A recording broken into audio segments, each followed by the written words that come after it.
jungle.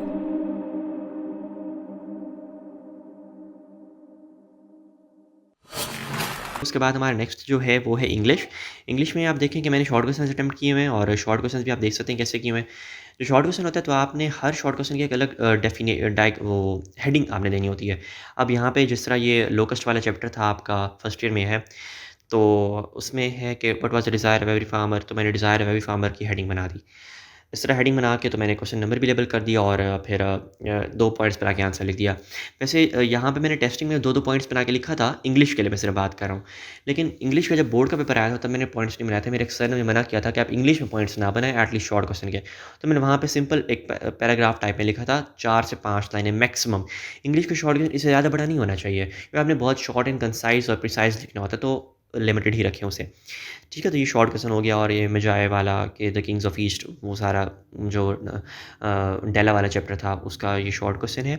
उसके बाद next है लेटर। तो लेटर मैंने इसका पहले कहा था कि आपने सनशाइन की भली रीडिंग कर लें या किसी भी की बुक की, तो आप जो है लेटर लिखना अपनी वर्डिंग में लिखें, तो ये फॉर्मेट वगैरह है। और देखिए मैंने लिखी जो है सारा कुछ अपनी वर्डिंग में लिखा हुआ है कि my heart was asking to write you a letter. अब ये देखिए सिंपल मैंने वर्डिंग यूज़ की, कोई मैंने कॉम्प्लेक्स वर्डिंग, कॉम्प्लेक्स वोकैबुलरी नहीं यूज़ की। हाँ, ये अलग बात है कि बोर्ड तक जाते मेरी वोकैबुलरी अल्हम्दुलिल्लाह काफ़ी अच्छी हो गई थी। मैं एफएससी में थ्रू आउट वर्ड्स यूनिक याद करता रहा था। ये मेरे स्टार्टिंग एफएससी के टेस्ट हैं, तो अभी इसमें शायद वोकैबुलरी इतनी ज़्यादा टफ ना हो।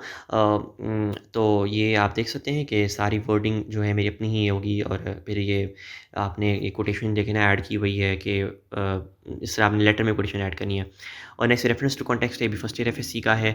इसका मैंने कॉन्टेक्स्ट लिखा खुद से अपनी वर्डिंग में, फिर एक्सप्लेनेशन जो अमेरिकन में the tale of two cities वाली पोएम है ये, तो इसमें मैंने पहले हिरोशिमा नागासाकी का थोड़ा सा एक्सप्लेनेशन दे दिया, तो अच्छा इम्पैक्ट पड़ जाता है कि उसका पता चलता है कि आप पढ़ने वाले बंदे हो, कि आपको पता है कि हिरोशिमा नागासाकी में क्या हुआ था। आप जो पोएम पढ़ रहे हो इसका कॉन्टेक्स्ट आपको पता है। ठीक है, ये हो गया। तो इस तरह ये सेकंड ईयर का भी एसे आ गया, तो एसे में भी देखिए अब मैंने खुद से लिखा हुआ है, यहाँ पे वोकैबुलरी थोड़ी सी ज़्यादा अच्छी हो गई है। यहाँ पे मैंने देखिए लिखा हुआ है कि breaking all the barriers, encroaching all the limits, surpassing all the boundaries, crushing all the hurdles. तो इनके एक रेपिटेटिव एक सीक्वेंस, जैसे आप एक तकरीर नहीं कर रहे होते कि एक पुरजोश अंदाज में लिखना, तो वो आपको लिखना आना चाहिए। आपकी प्रैक्टिस हो जाएगी, फ़िक्र ना करें, वोकैबुलरी पढ़ते रहें। और जो स्पेशली जब आप न्यूज़ जब देखते हैं तो उसके नीचे एक इंग्लिश में जो आपकी कोई भी चैनल देख लें तो इंग्लिश में आपकी वो स्क्रिप्ट चल रही होती हैं, न्यूज़ चल रही होती है इंग्लिश में, तो उसको आप ज़रूर देखा करें, पढ़ लिया करें, तो आपके ना कुछ वर्ड्स आपको ईडियम्स हो गए, फ्रेज़ल वर्ब्स हो गए, कुछ ना कुछ याद हो जाते हैं। तो देखिए मैंने यहाँ पे कंसिस्टेंटली ही इसमें कोटेशंस लिखी हुई हैं। कोटेशंस आपको नेट से मिल जाती हैं अच्छी। अगर ये आपको नहीं भी याद हो रही तो आप बोर्ड में खुद से भी बना के लिख सकते हैं। ये नहीं कि सारी की सारी लिखते हैं, कोटेशंस आप खुद से भी लिख सकते हैं। लेकिन ऐसी हो कि उसको पता ना चले कि आपने एग्ज़ामिनर को पता ना चले कि आपने खुद से बना के लिखी है। कोई ऐसे कि थोड़ी क्वालिटी वाली हो थोड़ी कोटेशन। और रेफ़रेंस लिखना लाज़मी होता है कि ये कोटेशन किसने लिखी है। अब ये कोटेशन में जो लिखी हुई है, ये इसके नीचे लाज़मी लिखना है कि आपने ये किसकी कोटेशन ली हुई है।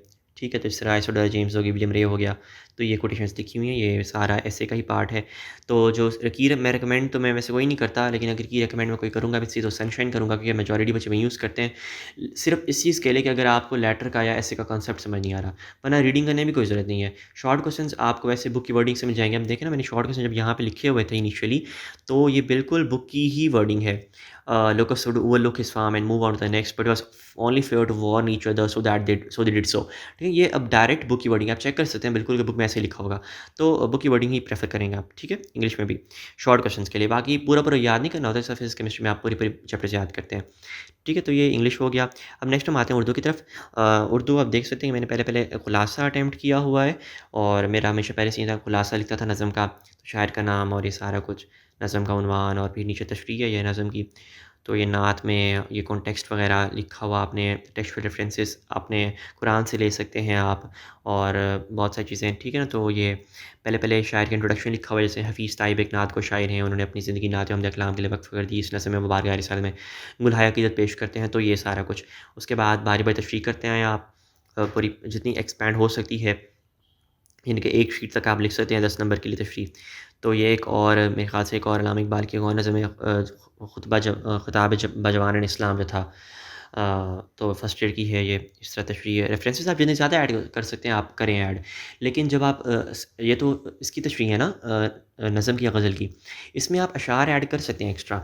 लेकिन जब आप इस इक़्तिबास की तशरीह करते हैं, यानी कि चैप्टर के पैराग्राफ की तशरीह, तो उसमें स्ट्रिक्टली प्रोहिबिटेड होता है कि आप कोई भी ऐड करें वो अशार अशार नहीं ऐड कर सकते। वहाँ पे आप कोई कुरानी आयत, किसी किसी का कौल, अगर वो बहुत ज़्यादा रिलेट करता है, तभी आप ऐड कर सकते हैं, वरना शेर ऐड नहीं करने होते इक़्तिबास की तशरीह में। आप ऐसे रेफ़रेंस उसमें ऐड कर दें, ठीक है? तो ये हो गया सारा कुछ। ये उर्दू हो गई। उसके बाद उर्दू के लिए मैं आपको है ना रिकमेंड करूँगा शरह सरमाया, सिर्फ़ कि आप टेक्सचुअल जो है रेफ़रेंस देते हैं, देख सकते हैं वहाँ पे।